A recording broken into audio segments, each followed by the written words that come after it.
Bonjour, je te présente une nouvelle règle. Il y a deux mots vedettes pour cette règle. Une chanson et je te laisse deviner l'autre mot. Mais avant, je vais te demander d'aller chercher dans ta tête la règle 3, celle de l'ange, et la règle 8, celle du piment. Fais revenir dans ta tête tout ce que tu sais de ces deux règles. Tu peux t'aider de ton éventail de règles pour t'en rappeler et arrête sur l'image pour expliquer dans tes mots ces règles à ton enseignant. Dans les explications que tu as données à ton enseignant, tu lui as probablement dit qu'on emploie la graphie AN dans les mots qui contiennent le son ange, sauf pour quelques mots.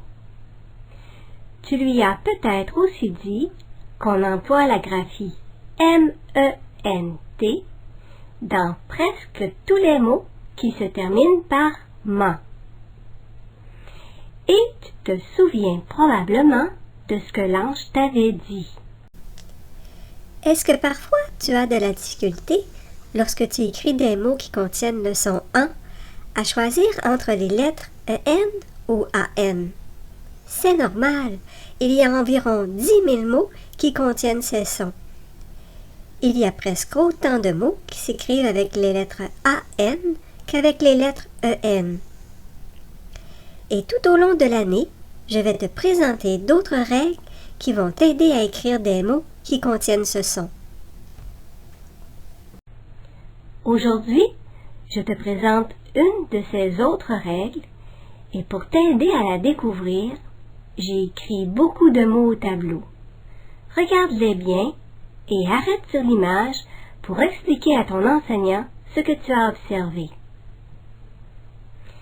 Dans les explications que tu as données à ton enseignant, tu lui as probablement dit que tous ces mots contiennent les graphies AN ou AM et que plusieurs de ces mots sont des mots de la même famille de mots que chanson.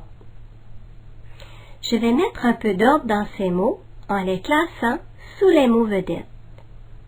Et oui, le deuxième mot vedette est branche. Est-ce que tu l'avais deviné? Tu peux, en regardant bien les mots dans ces deux colonnes, découvrir la nouvelle règle avec moi. Je vais te l'expliquer dans mes mots. On emploie les graphies AN ou AM dans les mots qui se terminent par anche, A-N-C-H-E, ou anché, A-N-C-H-E-R,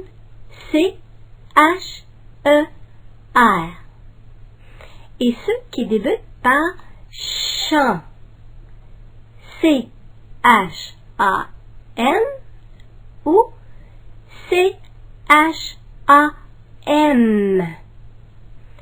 Il y a quelques mots qui font exception à cette règle. Tu les apprendras plus tard. Maintenant que tu connais la règle, quel mot vedette préfères-tu pour te rappeler de cette règle? Une chanson ou une branche? Tu vas peut-être choisir ton mot vedette cette semaine quand tu ajouteras dans ton cahier à la page 46 des mots qui se terminent par anche, A-N-C-H-E, ou anché, A-N-C-H-E-R, et ceux qui débutent par chant, C-H-A-N ou C-H-A-M.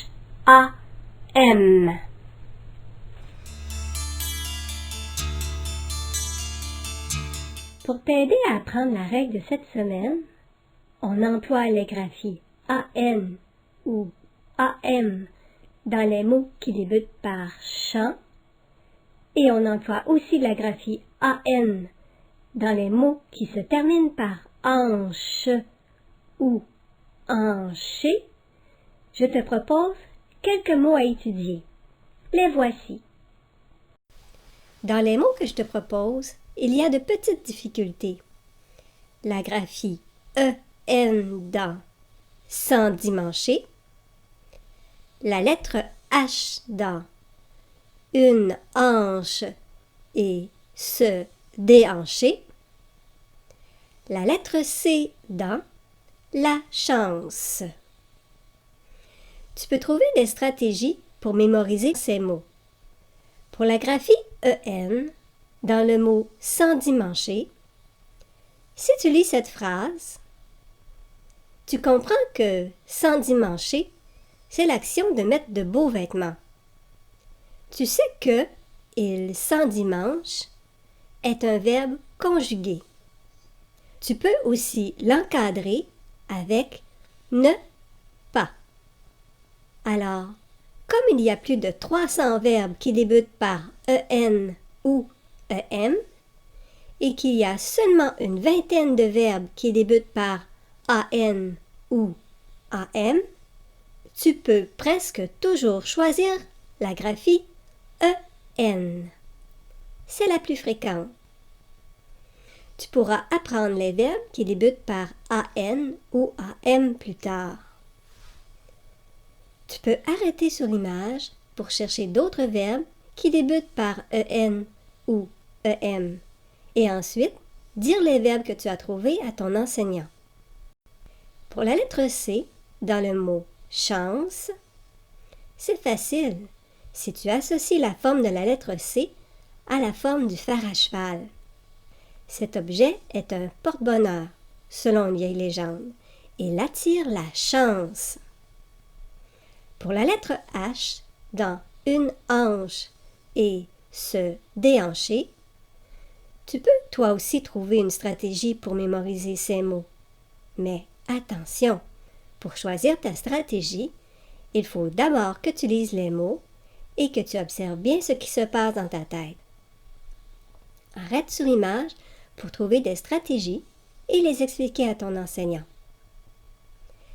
Est-ce que ta stratégie ressemble à la mienne? Pour t'aider à te souvenir de l'orthographe des mots qui contiennent de petites difficultés, tu pourras écrire ou dessiner des stratégies à la page 47 de ton cahier. Dans les mots que je te propose, il y a des règles que tu connais déjà. Observe bien ces mots. Maintenant, arrête sur l'image pour lire les mots et expliquer les règles à ton enseignant. Les petits dessins que tu imagines, les explications que tu t'es données et les règles que tu connais vont revenir dans ta tête quand tu écriras un texte et que tu chercheras comment s'écrivent ces mots. Étudie bien ces mots toute la semaine et tu pourras écrire avec plus de facilité les mots de cette règle. À bientôt!